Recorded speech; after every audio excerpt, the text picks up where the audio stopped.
Western sanctions against Russia also hit food shipments. Now, Brazil is stepping in to offset that shortfall, and that's giving it a chance to become a bigger player in the global agricultural industry. Paulo Cabral reports. Trade embargoes imposed on and by Russia as a result of the Ukraine crisis have opened up an unexpected opportunity for Brazilian poultry farmers. Brazil expects to double its annual exports to Russia this year and fully make up for the U.S. quota. Last week, Russian President Vladimir Putin issued a ban for 1 year on agricultural imports from the U.S. and the European Union, which support economic sanctions against Russia. Moscow is counting on Brazil to cover any supply gaps. It's very easy to increase the production of chicken, differently from cattle.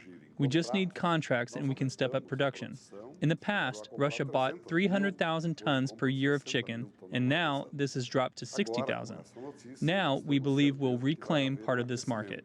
There is much concern all over the world with the tension in Ukraine and all of its potential geopolitical and financial impacts. But as it often happens with crises, this one has also created opportunities. Corin Farms, which owns several shops and organic poultry farms in Brazil, was recently granted an export license from the government. It's already been approached by the Russians.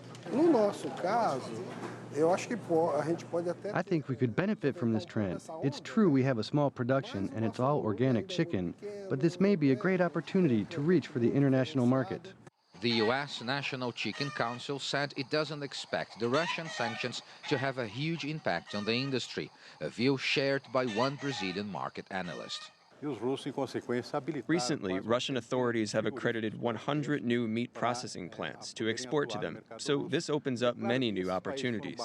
But Brazilians also have to be careful, because Americans and Europeans will also look for new markets for their poultry, and will compete with Brazil in other markets. While Brazil stands to capitalize during the Ukraine crisis, top farm officials say Russia is playing politics and point out the biggest losers will be the Russian consumers, who will pay more for their food in the long run.